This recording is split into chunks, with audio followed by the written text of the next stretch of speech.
हम स्टार्ट करने जा रहे हैं एक नया चैप्टर। लास्ट टर्न पे हमने कंप्लीट किया था बायोडाइवर्सिटी एंड कंजर्वेशन। वैसे ही अब हम स्टार्ट करने जा रहे हैं इन्वायरमेंटल इशू। लेक्चर में आपके कंप्लीट होंगे प्योर एनसीईआरटी कंप्लीट करूंगा। एनसीईआरटी को समझने के लिए अगर थोड़ा सा मुझे बाहर जाना पड़ा तो मैं वो कंप्लीट करूंगा। साथ ही साथ मैं आपको पीवाईक्यू लेक्चर के साथ साथ ही कंप्लीट कराऊंगा ताकि बाहर बात का कोई झंझट ना रहे आपके पास। और साथ ही बोर्ड्स वालों का ख्याल रखते हुए मैं जैसे जैसे आज का लेक्चर खत्म होगा, आज जो भी टॉपिक मैंने पढ़ाया उससे रिलेटेड बोर्ड्स में जैसे क्वेश्चन आ सकते हैं या आए हुए हैं मैं वो कराऊंगा। और साथ ही साथ नीट में भी कैसे क्वेश्चन आ सकते हैं उस टॉपिक से ये भी कराऊंगा। मतलब आपका पीवाईक्यू होने वाला है, आपका नीट एक्सपेक्टेड क्वेश्चन होने वाला है, आपका बोर्ड्स पीवाईक्यू होने वाला है। तो चलिए शुरू करते हैं इन्वायरमेंटल इशू। तो सबसे पहले भाई कि इस चैप्टर में पढ़ना क्या है। इस चैप्टर में आपको पढ़ना है वो सारे मुद्दे जो हमारे इन्वायरमेंट को खराब कर रहे हैं। आपको पढ़ना है एयर पॉल्यूशन के बारे में, आपको पढ़ना है वाटर पॉल्यूशन के बारे में। और जो भी आप काउज पढ़ोगे, जैसे एयर पॉल्यूशन पढ़ोगे तो आप जानोगे कि एयर पॉल्यूशन कैसे हो रहा है, उसके उपाय क्या हैं, और उसके ऊपर आप पढ़ोगे एक केस स्टडी। करेक्ट? ठीक है भाई। तो आज हम शुरू करेंगे एयर पॉल्यूशन के बारे में। उससे पहले जान लेते हैं कि पॉल्यूशन का मतलब क्या है, पॉल्यूशन करता कौन है। ठीक है, देखिए क्या लिखा हुआ है। तो सबसे पहले मैं आपको बता दूं, हर साल 2 से 3 सवाल, कितने, एक सेकंड रुक जाइए, वेट अ मिनट, कहां गया भाई। हर साल 2 से 3 सवाल नीट में पूछे जाते हैं। तो बड़ा इंपॉर्टेंट है और इतना इजी चैप्टर ना, आप आसानी से समझ जाओगे। तो ये सारे टॉपिक हैं जो आपको इस चैप्टर में पढ़ने हैं। लास्ट में पढ़ना है deforestation, air pollution, water control, waste, बहुत धीरे धीरे हम सब चीज को कंप्लीट करेंगे। ठीक है। हर लेक्चर के लास्ट में आपको पीवाईक्यू कराऊंगा बोर्ड्स के, आपको नीट के पीवाईक्यू कराऊंगा, आपको नीट में कैसे सवाल आ सकते हैं इस टॉपिक से ये भी कराऊंगा। तो कोई आपको ना इधर उधर लेफ्ट राइट कुछ भी सॉल्व करने की जरूरत नहीं है, बस लेक्चर देखो, काम का नहीं खाता। ठीक है, आगे देखो क्या लिखा हुआ है। हमने बोला भैया एनसीईआरटी का पहला line, human population size has grow enormously over the last 100 year. क्या लिखा भाई? लिखा हुआ यह है कि पिछले पिछले 100 सालों में भाई जो आपका ह्यूमन पॉपुलेशन है, जो ह्यूमन की जनसंख्या है, वो लगातार बढ़ रही है। अब पॉपुलेशन बढ़ रहा है तो क्या प्रॉब्लम है भाई, है ना? पॉपुलेशन बढ़ रहा है तो क्या प्रॉब्लम है? अरे भाई सबसे बड़ी प्रॉब्लम है कि पॉपुलेशन बढ़ रहा है तो हमको चाहिए भोजन, और जगह तो लिमिटेड है। भोजन चाहिए तो भाई लोगों ने बोला जंगल काट दो, जंगल काट करके खेत में वहां पे सब्जियां उगाओ, क्योंकि भोजन चाहिए, पॉपुलेशन बढ़ रहा है, रहने की जगह चाहिए। ठीक है, तो ये सारे प्रॉब्लम थे भाई। हमने बोला पिछले कुछ सालों में हमने देखा है कि ह्यूमन पॉपुलेशन बहुत ज्यादा बढ़ रहा है, इसका मतलब फूड का डिमांड बढ़ेगा, वाटर का डिमांड बढ़ेगा, घर रहने की जगह चाहिए, इलेक्ट्रिसिटी चाहिए, अरे जमीन चाहिए। ठीक है भाई। अब ये जो सारे डिमांड है कौन पूरा करेगा? चंदा मामा? नहीं, वो तो दूर है। ठीक है, तो अपनी अर्थ ही पूरा करेगी, अपना रिसोर्स जो हमारे पास है उसी से पूरा करेंगे। तो भाई लोड पड़ गया, प्रेशर पड़ गया। किसके ऊपर पड़ा प्रेशर? अर्थ के ऊपर। अब उसके लिए क्या हुआ कि उस चक्कर में हमने पॉल्यूशन क्रिएट कर दिया। कैसे भाई? हमने बड़े बड़े इंडस्ट्री लगा दिए, इंडस्ट्री ने पॉल्यूशन क्रिएट किया, एयर पॉल्यूटेड हो गया। हमने जंगलों काट दिए, जंगलों को काटा मतलब पेड़ों को काटा, जो पेड़ ऑक्सीजन प्रोड्यूस कर रहा था नहीं कर पा रहा है बेचारा, एयर पॉल्यूशन किया हमने खेत में क्या किया? हमने बहुत सारे केमिकल छिड़क दिए, सॉइल पॉल्यूटेड हो गया। हमने बहुत सारा केमिकल पानियों में छोड़ दिया, जो हमारे लिए था कि भाई केमिकल ये निकला है, इसको पानी में छोड़ दो, वाटर पॉल्यूटेड कर दिया हमने। तो पॉल्यूशन तो भाई हमने किया। क्यों किया? क्योंकि डिमांड बढ़ गया था, है ना? इतने सारे जो लोग आ गए उनका पूरा करना था डिमांड, तो हमने पॉल्यूशन कर दिया। ठीक है, क्या लिखा भी आगे? द नीड ऑफ, चलो पहले एनसीईआरटी पढ़ लेते, इधर क्या लिखा था? दिस मीन कि इंक्रीज इन डिमांड होगा, पॉपुलेशन बढ़ा है, डिमांड बढ़ेगा। किसकी चीजों की? आप जानते हो, गाड़ियों की, सड़कों की, इलेक्ट्रिसिटी का, घर का, पानी का, दवा दारू सबका। ठीक है, ये डिमांड क्या करता है भाई? तो प्रेशर डालता है। किसके ऊपर? तो नेचुरल रिसोर्स के ऊपर। और वो क्या कंट्रीब्यूट करता है भाई जब हम प्रेशर डालते हैं? तो भाई पॉल्यूशन होता है, air pollution, water pollution, soil pollution. समझ आया? ये चीजें थी। अब क्या था भाई, सोचना ये था कि हम कैसे ये जो एयर पॉल्यूशन हो रहा है, ये जो डिप्लेशन हो रहा है, हमारे प्रीसियस नेचुरल रिसोर्स की जो कमी आ रही है, कैसे हम उसको मैनेज करें। और हमको डेवलपमेंट में नहीं रोकना है, कैसे मैनेज करना ये देखना है। करेक्ट? तो the need of hours to check the degradation and depression of our precious natural resource and pollution without halting the, हमको सोचना है, हमें चेक करना है, हमें ध्यान देना है कि कैसे हम अपनी इस नेचुरल रिसोर्स को, जो हमारा बड़ा प्रीसियस है, बड़ा प्यारा है, अपनी बाबू सोना की तरह, ठीक है, तो कैसे हमको उसको रोकना है, कैसे बचाना है। करेक्ट? और हमको डेवलपमेंट पे नहीं रोकना है। ऐसा नहीं कि हम पिछड़े रह जाएं और हम सिर्फ इसको बचा रहे, नहीं, हमको अपने डेवलपमेंट पे ध्यान देना है, साथ ही साथ हमको अपने नेचुरल रिसोर्सेस को भी बचाना है। पॉल्यूशन क्या है भैया? है ना, बड़ा सुनते हैं कि एयर पॉल्यूशन बढ़ गया दिल्ली में, पटना में बढ़ गया था, ठीक है। तो पॉल्यूशन क्या है? Pollution is nothing undesirable change, it's called pollution. ठीक है, कोई भी ऐसा चेंज जो अनडिजायरेबल है, जिसको आप नहीं चाहते थे कि हो जाए, उसको कहते हैं पॉल्यूशन। तो pollution is any undesirable change. अब ये चेंज फिजिकल हो सकता है, अब ये चेंज केमिकल हो सकता है, अब ये चेंज बायोलॉजिकल हो सकता है। करेक्ट? कहां? एयर में, लैंड में, वाटर में, सॉइल में। समझ आया? तो pollution is what? Pollution is undesirable change. और ये अनडिजायरेबल चेंज फिजिकल हो सकता है, केमिकल हो सकता है। आपने सॉइल में केमिकल्स मिला दिए ना, पेस्टिसाइड से मिला दिए, केमिकल था। बायोलॉजिकल हो सकता है, और उससे क्या होगा? एयर, लैंड, वाटर, सॉइल आपका पॉल्यूटेड होगा। समझ आया? अब ये जो पॉल्यूशन को जो ला रहा है, ये जो पॉल्यूशन किसकी वजह से हो रहा है, जिसकी वजह से पॉल्यूशन हो रहा है, उसको बोलते हैं पॉल्यूटेंट। क्या बोलते हैं? पॉल्यूटेंट बोलते हैं भाई। समझे? तो agent that bring such undesirable change are called pollutant. समझ आया? वो एजेंट जो इस अनडिजायरेबल चेंज को ला रहा है, उसको बोलते हैं पॉल्यूटेंट। क्या बोलते हैं? पॉल्यूटेंट्स। समझ आया? अब पॉल्यूटेंट दो तरीके के हो सकते हैं, प्राइमरी भी हो सकता है, सेकेंडरी भी हो सकता है। क्या होता है भाई? ध्यान से देखेंगे। पॉल्यूशन कैन बी, पॉल्यूशन को डिफरेंट डिफरेंट वेज में हम क्लासिफाई कर सकते हैं। ठीक है, बहुत तरीके के पॉल्यूशन होते हैं, लेकिन जो हमको पढ़ना है वही मैं पढ़ा रहा हूं आपको।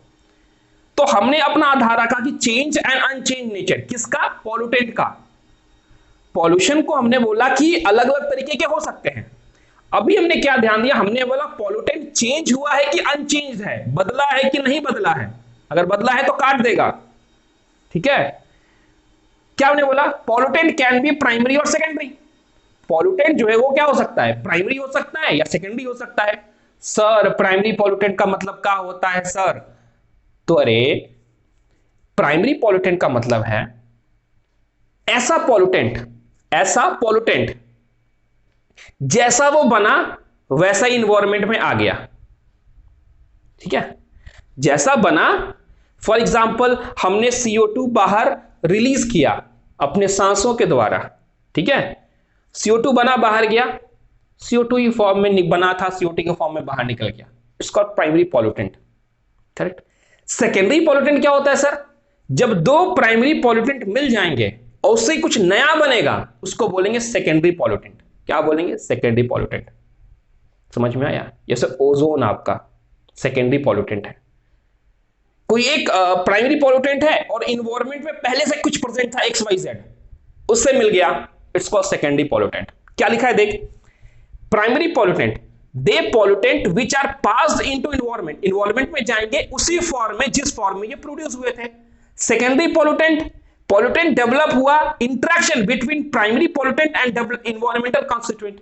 इन्वायरमेंट में जो कॉन्स्टिट्यूएंट या कोई चीज प्रेजेंट है, वो इंटरेक्शन कर रही है किससे? प्राइमरी पॉल्यूटेंट से, उससे जो बन रहा है वो है सेकेंडरी पॉल्यूटेंट। ओजोन की बात करें, सेकेंडरी पॉल्यूटेंट है। समझ आया? बहुत अच्छी बात है। अब इंडियन गवर्नमेंट जो है, बहुत चिंता हो गई, तो इंडियन गवर्नमेंट ने एक एक्ट पास किया 1986 में, जिसको बोलते हैं इन्वायरमेंटल एक्ट। इस एक्ट के मुताबिक हमको अपने इन्वायरमेंट की क्वालिटी को सुधारना था। इन्वायरमेंट की क्वालिटी मतलब एयर को सुधारना था, मतलब वाटर को सुधारना था, मतलब सॉइल को सुधारना था। In order to control environmental pollution the government of India has pass the environmental act, है ना, जिसको प्रोटेक्शन एक्ट भी कहते हैं। क्या कहते हैं? प्रोटेक्शन एक्ट भी कहते हैं। To protect and improve the quality of environment. ठीक है भाई। अब सबसे पहले बात करते हैं एयर पॉल्यूशन के बारे में। किसके बारे में बात करते हैं भैया? एयर पॉल्यूशन के बारे में। बड़ा इंपॉर्टेंट है। क्या इंपॉर्टेंट भाई? देखो भैया, हमको पता है सांस लेने के लिए जरूरी है सनम, मतलब नहीं, इन्वायरमेंट नहीं, मतलब एयर। देखो क्या, we are dependent on air for our respiratory need. Air के लिए, जो कि हमारे respiratory, we are dependent on air, हम रेस्पिरेटरी नीड, जो हम CO2 को बाहर करते हैं, ऑक्सीजन को अंदर लेते हैं, तो ऑक्सीजन को अंदर लेना, इट्स आवर रेस्पिरेटरी नीड। कहां से लेते हैं? एयर जो प्रेजेंट है वहीं से लेते हैं। ठीक है भाई। तो उस एयर में अगर कुछ घुल जाएगा, है ना, जैसे सूर्यवंशम में खीर में जहर मिला हुआ था तो खीर के साथ उसने खा लिया था पूरा जहर भी, वैसे ही अगर एयर में कुछ मिला रहेगा तो उस कुछ को भी आप अंदर ले लोगे। और जो कुछ था वो क्या था? वो पॉल्यूटेंट था जो कर रहा था एयर पॉल्यूशन, और उस पॉल्यूटेड एयर को आपने अंदर ले लिया। ठीक है। तो we are dependent on air for our respiratory need. तो अगर एयर पॉल्यूटेंट आपके एयर में होगा तो वो आपके नाक से होता हुआ आपके लंग्स में जाएगा और इंजरी करेगा। क्या करेगा भाई? इंजरी करेगा। इंजरी करेगा किसको? लिविंग ऑर्गेनिज्म को। जैसे प्लांट की अगर मैं बात करूं तो प्लांट की ग्रोथ को रोकेगा, फसल की क्वांटिटी को कम करेगा, और कहीं ना कहीं प्लांट को मैच्योर होने से पहले मार देगा। ठीक है। Air pollutant also directly affect the respiratory system. उसने बोला भाई एयर पॉल्यूटेंट जो है वो हमारे रेस्पिरेटरी सिस्टम को भी कहीं ना कहीं इफेक्ट करता है। ठीक है। अब कितना अफेक्ट करेगा भाई, है ना, कितना नुकसान पहुंचा देगा? साला कितना ही नुकसान पहुंचा देगा। तो इस बात पे डिपेंड करता है भाई कि कितनी देर तक आप उस पॉल्यूशन में रहे हो। क्या लिखा हुआ है? Harmful effect depend on the concentration of the pollutant. आपको इफेक्ट कितनी देर तक दिखेगा, मतलब आपको इफेक्ट कितना दिखेगा, यह इस बात पे डिपेंड करता है कि कितना देर आप उस हार्मफुल सब्सटेंस का एक्सपोजर लेते हो और साथ ही साथ कितने अमाउंट में लेते हो। तो हार्मफुल इफेक्ट डिपेंड, कितना आपको नुकसान करेगा, हाई इस बात पर डिपेंड करेगा कि आपने पॉल्यूटेंट किस मात्रा में अपने अंदर जमा किया है, और साथ ही साथ आप कितना देर पॉल्यूटेंट के एक्सपोजर में रहे हो, ये आपको हार्मफुल इफेक्ट देगा। Smoke stakes of thermal power plant, smelter and other industry. Smoke stakes thermal power plant की बात बोले, उसमें लगा होता है स्मोक स्टेक की बात बोले, या स्मेल्टर की बात बोले, या other industry. Thermal power plant, smelter और अदर इंडस्ट्री में जो स्मोक स्टेक्स लगे होते हैं वो क्या रिलीज करते हैं? वो धुआं रिलीज करते हैं। क्या करते हैं? तुमने देखा बड़ी बड़ी चिमनी बनी होती है इंडस्ट्री में, है ना, तो जो धुआं रिलीज कर रहा है उस धुआं में क्या है? उस धुआं में है हार्मलेस गैस। तुम बोलोगे साला तो हार्मलेस गैस है सर, मतलब हार्मलेस है ना यार, हार्म थोड़ी है, मतलब नुकसान नहीं करने वाला गैस है। तो क्या प्रॉब्लम है सर, आपको तकलीफ क्यों दे रहे हो? अरे बाबा, हार्मलेस गैस है माना, लेकिन उसमें पता है उसमें छोटे छोटे पार्टिकुलेट मैटर प्रेजेंट है। पार्टिकुलेट मैटर मतलब अरे छोटा छोटा कण प्रेजेंट है, छोटा छोटा एकदम छोटे छोटे कण प्रेजेंट है। पार्टिकुलेट मैटर छोटा छोटा छोटा महीन महीन गर्दा, महीन महीन गर्दा बोलते हैं ना, गर्दा हिंदी में, तो महीन महीन प्रेजेंट है। तो क्या कर रहा है वो? हार्मलेस गैस, क्या बोलते हैं, हार्मलेस गैस तो वो छोड़ रहा है, जिससे उस गैस से हमको कोई दिक्कत नहीं है भैया, उस गैस से हमको कोई दिक्कत नहीं है, लेकिन उस गैस के साथ जो छोटे छोटे पार्टिकुलेट मैटर बाहर निकल रहे हैं, प्रॉब्लम हमको उससे है। ठीक है। तो हमको क्या करना है? हमको ये करना है कि जो थर्मल पावर प्लांट है, जो स्मेल्टर है, जो बाकी अदर इंडस्ट्री है, जिसके स्मोक स्टेक से निकल रहा है पार्टिकुलेट मैटर, किसके साथ?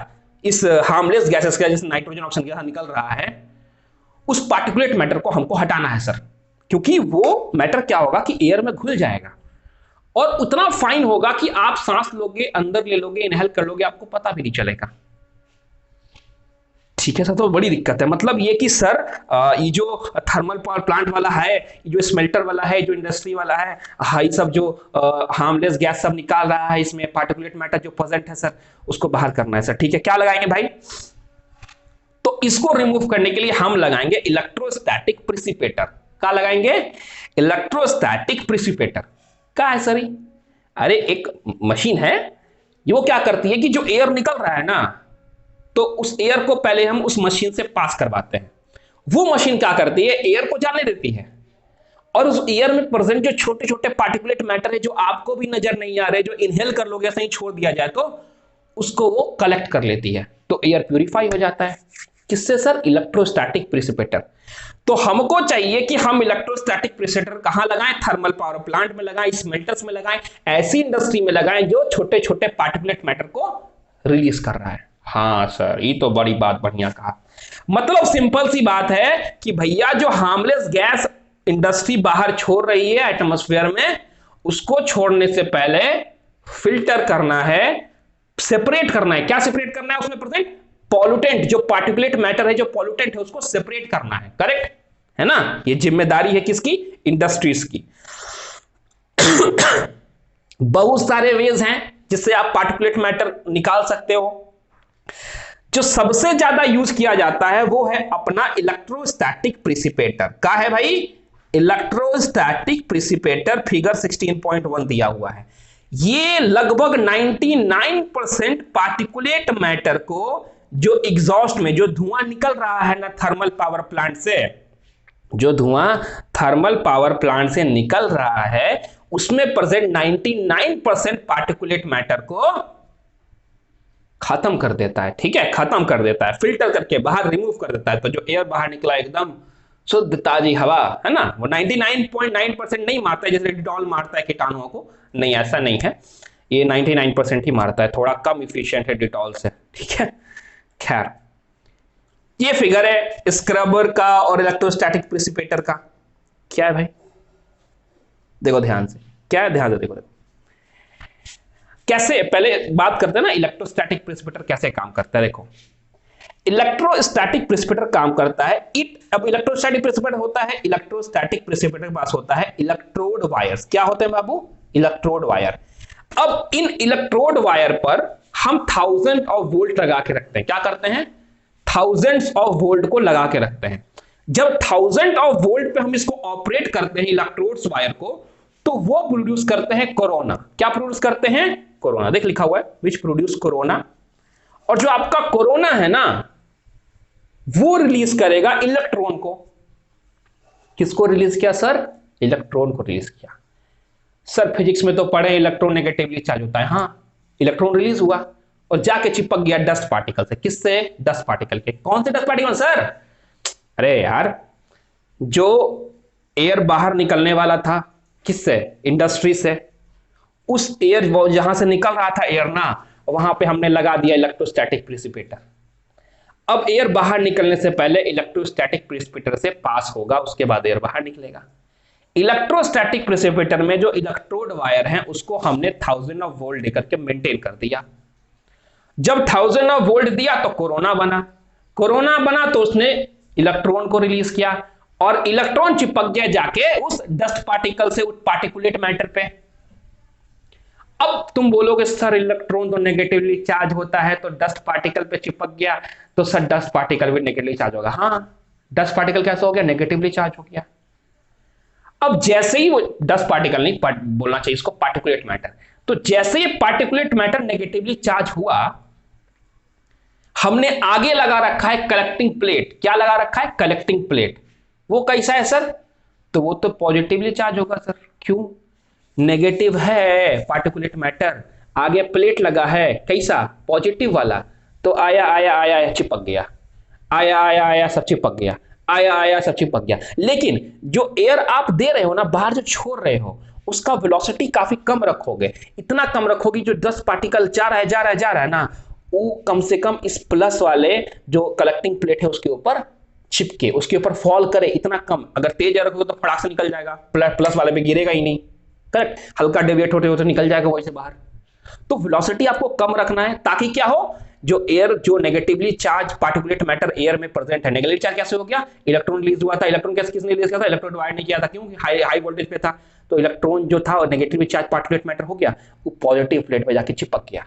अब सोचो, सारे 10 पार्टिकल नेगेटिव चार्ज थे, वो पॉजिटिव प्लेट पे जाके चिपक गए। अब जो एयर बाहर निकला वो एकदम रिफाइन होकर निकला। ये है इलेक्ट्रोस्टैटिक प्रेसिपिटेटर का काम। ठीक है भाई, समझ गया? कोई दिक्कत है? कोई दिक्कत नहीं है ना। देख, इलेक्ट्रॉन अटैच टू 10 पार्टिकल, तो नेट नेगेटिव चार्ज दे दिया, आगे कलेक्टिंग प्लेट लगा है, उसने चार्ज पार्टिकल को अट्रैक्ट कर लिया, और वेलोसिटी एयर का इतना कम रखेंगे, प्लेट और air, the velocity of air और जो प्लेट का है बहुत कम रखेंगे। जो एयर के बीच में जो प्लेट है ना, सॉरी, जो प्लेट के बीच में एयर, उसका वेलोसिटी बहुत कम रखेंगे। काहे? ताकि सर डस्ट पार्टिकल वा सब जो है ना, वो नीचे गिरना चाहिए ना, फॉल डाउन होना चाहिए ना, ऐसा थोड़ी। समझ गए क्या? बताइए। देखिए, discharge corona, negative charge wire, clean air निकला। काहे? ई जो हवा ने डस्ट पार्टिकल देखा, ई पॉजिटिवली चार्ज प्लेट पे जाके चिपक गया है।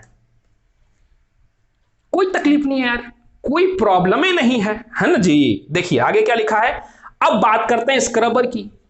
तो जो आपने इलेक्ट्रोस्टैटिक प्रेसिपिटेटर की बात करी, वो क्या रिमूव कर रहा है? पार्टिकुलेट मैटर को रिलीज कर रहा है, 10 पार्टिकल को रिलीज कर रहा है। कैसे? उसको नेगेटिवली चार्ज दे देता है, आगे पॉजिटिव प्लेट लगा है, उस पर फॉल कर गया, एयर क्लियर हो गया। अरे इतना क्लियर तो है, कितना कॉम्प्लिकेटेड का है, इतना इजी तो है। ठीक है, देखो स्क्रबर क्या है। Scrubber can remove gases like sulphur dioxide. Sulphur dioxide जैसे गैसेस जो हार्मफुल होते हैं, उनको रिमूव करने के लिए हम स्क्रबर का इस्तेमाल करते हैं। अब ये चीजें एनसीईआरटी में नहीं है, ढूंढ के पागल मत बनना। ये बाहर की चीजें लिखी गई हैं ताकि आपको स्क्रबर का थोड़ा सा मतलब समझ में आवे। ठीक है, क्या लिखा है भाई? तो स्क्रबर जो है सल्फर डाइऑक्साइड जैसे गैस को रिमूव करता है सर। ठीक है, क्या लिखा हुआ है? In a scrubber the effluent containing sulphur dioxide. Effluent, effluent मतलब क्या भाई? जिस एयर को आप स्क्रबर में डाल रहे हो उसमें क्या है? सल्फर डाइऑक्साइड है। अब जब आपने उसको स्क्रबर में डाला तो स्क्रबर में प्रेजेंट है water and crossed limestone. Limestone का फॉर्मूला क्या आता है? CaCO3। ये छोटा होना चाहिए था बाकायदा, CaCO3। क्या है? CaCO3 ऐसे। ठीक है, तो sir lime and slurry of water and limestone है। ठीक है, जो लाइमस्टोन में कैल्शियम है बाबू, ये देखो ये कैल्शियम है। अरे गधा सब केमिस्ट्री तुम लोग का बहुत वीक है रे। अरे हाई जो कैल्शियम है रे, हाई जो कैल्शियम है, CaCO3 में Ca जो है ना वो कैल्शियम है। तो calcium in the limestone is combined with the sulphur. किसका सल्फर रे? अरे सल्फर डाइऑक्साइड का सल्फर रे। सल्फर के जो सल्फर डाइऑक्साइड का जो सल्फर है उसके से कौन कंबाइन करेगा? लाइमस्टोन का कैल्शियम कंबाइन करेगा और उससे बनाएगा कैल्शियम सल्फेट। का बनाया जी? Calcium sulphate. अरे सल्फर डाइऑक्साइड का सल्फर निकाल लिए, समझा? कैसे निकाले? तो लाइमस्टोन का जो कैल्शियम था ना, वो कैल्शियम उसके सल्फर को ले लिया, बना दिया कैल्शियम सल्फेट, CaSO4। अब CaSO4 ऐसा सब्सटेंस है ना, उसको फिर हम कलेक्टिवली सेपरेट करके बाहर कर देंगे। तो सल्फर डाइऑक्साइड का सल्फर निकाल लिए, तो कहां वो हार्मफुल रहा रे? तो क्या हमने बोला? देख, हमने बोला स्क्रबर का इस्तेमाल करते हैं सल्फर डाइऑक्साइड जैसे गैसेस को रिमूव करने के लिए। कैसे सर? तो स्क्रबर में लगा होता है वाटर और लाइमस्टोन। लाइमस्टोन का फॉर्मूला होता है CaCO3, Ca फॉर कैल्शियम। तो लाइमस्टोन का जो कैल्शियम है वो सल्फर डाइऑक्साइड के सल्फर से कंबाइन करेगा और बनाएगा कैल्शियम सल्फेट CaSO4। और CaSO4 को दोबारा हम कलेक्ट कर लेंगे सेपरेटली। और जो कार्बन डाइऑक्साइड था, सल्फर डाइऑक्साइड था, वो बेचारा उसका सल्फर ही निकल गया, बचा खाली डाइऑक्साइड, बाहर चला गया। समझ आया? तो ये चीज है। ठीक है, तो ऐसा काम करता है scrubber. Scrubber the exhaust pass through a spray of water और लाइम स्प्रे। आप देखा कैसे आपने लाइमस्टोन से किया, आप जानते हो।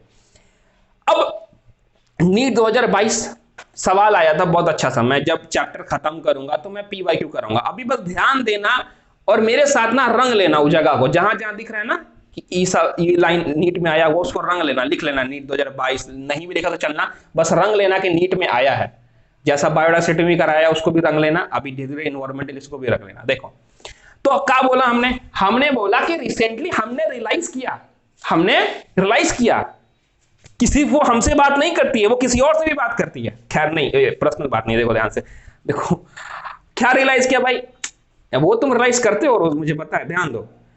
Recently we have realize that वैसे पार्टिकुलेट मैटर, वैसा डस्ट का छोटा छोटा कण जो एकदम छोटा छोटा है, उसको प्रेसिपिटेटर रिमूव नहीं कर रहा है। मतलब भाई सुन ध्यान से, मतलब तुझसे कोई पूछता है कि प्रेसिपिटेटर का डिसएडवांटेज क्या है, तो क्या बोलेगा? प्रेसिपिटेटर का डिसएडवांटेज है कि भाई वो छोटे छोटे पार्टिकुलेट मैटर को जो तो स्मॉल है उसको रिमूव नहीं कर पा रहा है। तो कहीं ना कहीं एनसीईआरटी ने ये जो लाइन लिखा है, it is called disadvantage of electrostatic precipitator. एक डिसएडवांटेज और बताऊं, इलेक्ट्रोस्टैटिक प्रेसिपिटेटर बिना इलेक्ट्रिसिटी का काम नहीं करेगा। 1000 वोल्ट पे तो ऑपरेट करना पड़ता है, उसको ऑपरेट करना पड़ता है। तो तुमको दो उसके क्या मिले, लिमिटेशन मिल गया। क्या लिखा हमने, बोला कि हमने रिसेंटली रियलाइज किया है। सर क्या रियलाइज किया है? तो जो पार्टिकुलेट मैटर जो डेंजरस होते हैं, काफी छोटे जो होते हैं, डेंजरस होते हैं और are not remove by this precipitator, इन प्रेसिपिटेटर के द्वारा हम रिमूव नहीं कर पा रहे हैं, और काफी डेंजरस छोटा छोटा, क्योंकि इतना छोटा है कि हमारे नाक से लंग्स में चल जाएगा, जमा होता रहेगा। बड़ी प्रॉब्लम है यार। According to CPCB, central pollution control board, according to CPCB central pollution control board, एक बार इसका फुल फॉर्म एग्जाम में आया है। क्या कहा उसने बोला ऐसा पार्टिकुलेट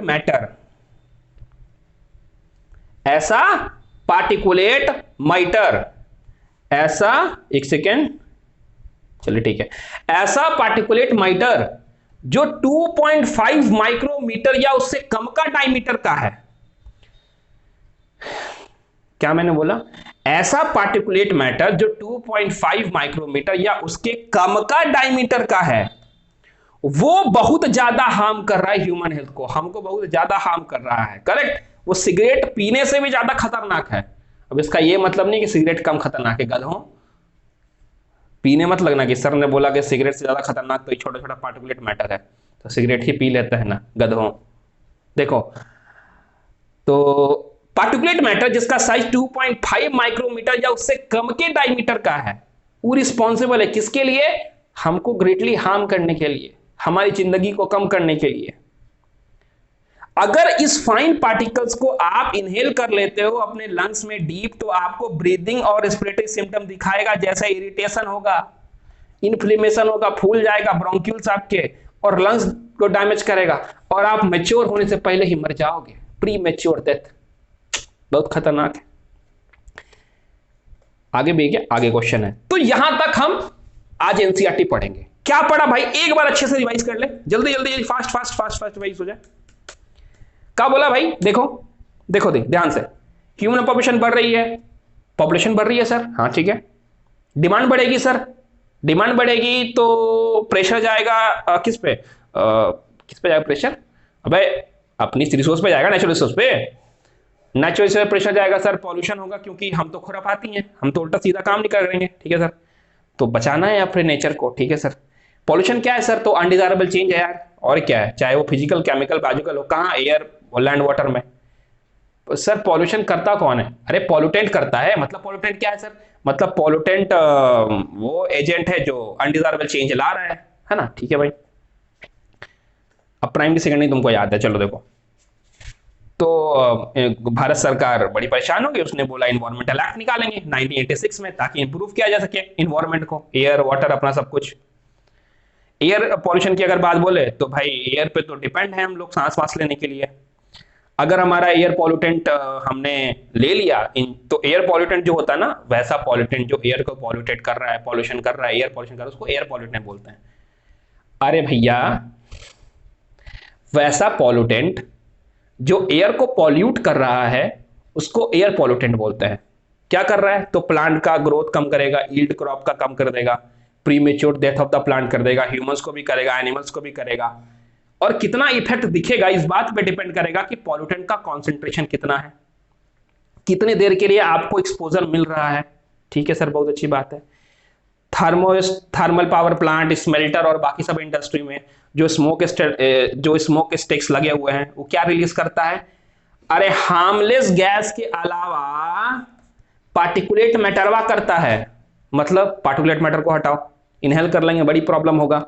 कैसे सर? तो इलेक्ट्रोस्टैटिक प्रेसिपिटेटर। अब इलेक्ट्रोस्टैटिक प्रेसिपिटेटर कैसे काम करता है ये बेटा तुम बताओगे, ठीक है? 99% तक हटा देता, चल हम बता देते हैं।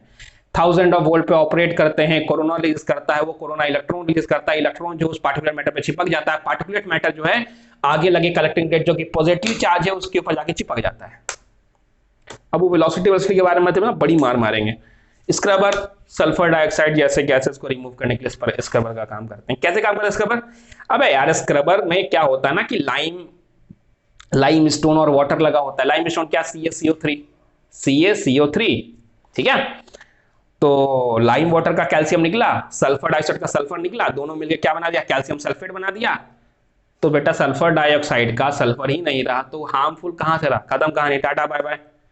फिर हमने रियलाइज किया कि वो मेरी नहीं है, मतलब ध्यान सुन मैं क्या बताऊं, खैर छोड़ो।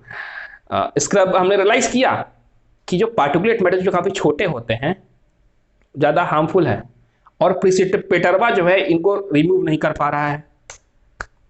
तो सीपीसीबी ने क्या बोला? सीपीसीबी ने बोला कि भाई ऐसा है 2.5 माइक्रोमीटर या उससे कम के डायमीटर का जो पार्टिकुलेट मैटर होता है वो ज्यादा हार्मफुल होता है। अगर हम उसको इनहेल कर लेते हैं, लंग्स के अंदर डाल लेते हैं, ब्रीदिंग में प्रॉब्लम आएगा, रेस्पिरेटरी सिस्टम दिखाएगा, इरिटेशन होगा, इन्फ्लेमेशन होगा और लंग्स में प्रॉब्लम होगा और आप प्रीमेच्योर डेथ हो जाएगा। चलिए MCQ है, क्या है देखो।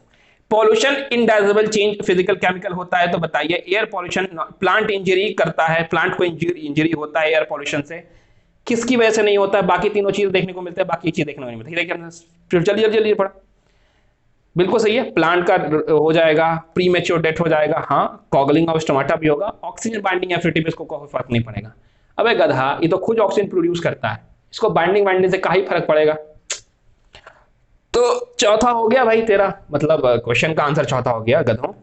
देखो, harmful effect of air pollutant depend on, harmful effect of air pollutant depend on, सारा का सारा तेरा फिर चौथा हो गया, मतलब आंसर चौथा हो गया बे।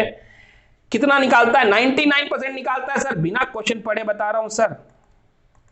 अबे ये क्या हो गया भाई? अबे यार, हाँ तो इलेक्ट्रोस्पीड 99% सर, ठीक है भाई। Scrubber is one of the device SO2 sulphur dioxide, SO2 सोच रहा है सल्फर डाइऑक्साइड का, अगर सल्फर ही निकाल लेंगे खाली ऑक्सीजन बचेगा तो हमारा ही फायदा है यार, है ना? उसके बाद तो सल्फर वो क्या था जो लाइमस्टोन के कैल्शियम सल्फर क्या था, देखता हूँ देखिए, कैल्शियम सल्फेट जो बना उसको अलग से सेपरेट कर लेंगे, है ना? चल ठीक है भाई। अकॉर्डिंग टू सीपीसीबी 2.5 माइक्रोमीटर से छोटा का जो है वो हार्म कर रहा है, सब होगा एक को छोड़ के, ब्रीदिंग में ठीक है, रेस्पिरेटरी में ठीक है, इन्फ्लेमेशन ठीक है। अबे सोओगे तुम लोग, जरूर सोओगे, लैक ऑफ स्लीप पे कोई दिक्कत नहीं होता इसका, बाकी तीनों चीज है। ध्यान से पढ़ना गधो क्वेश्चन।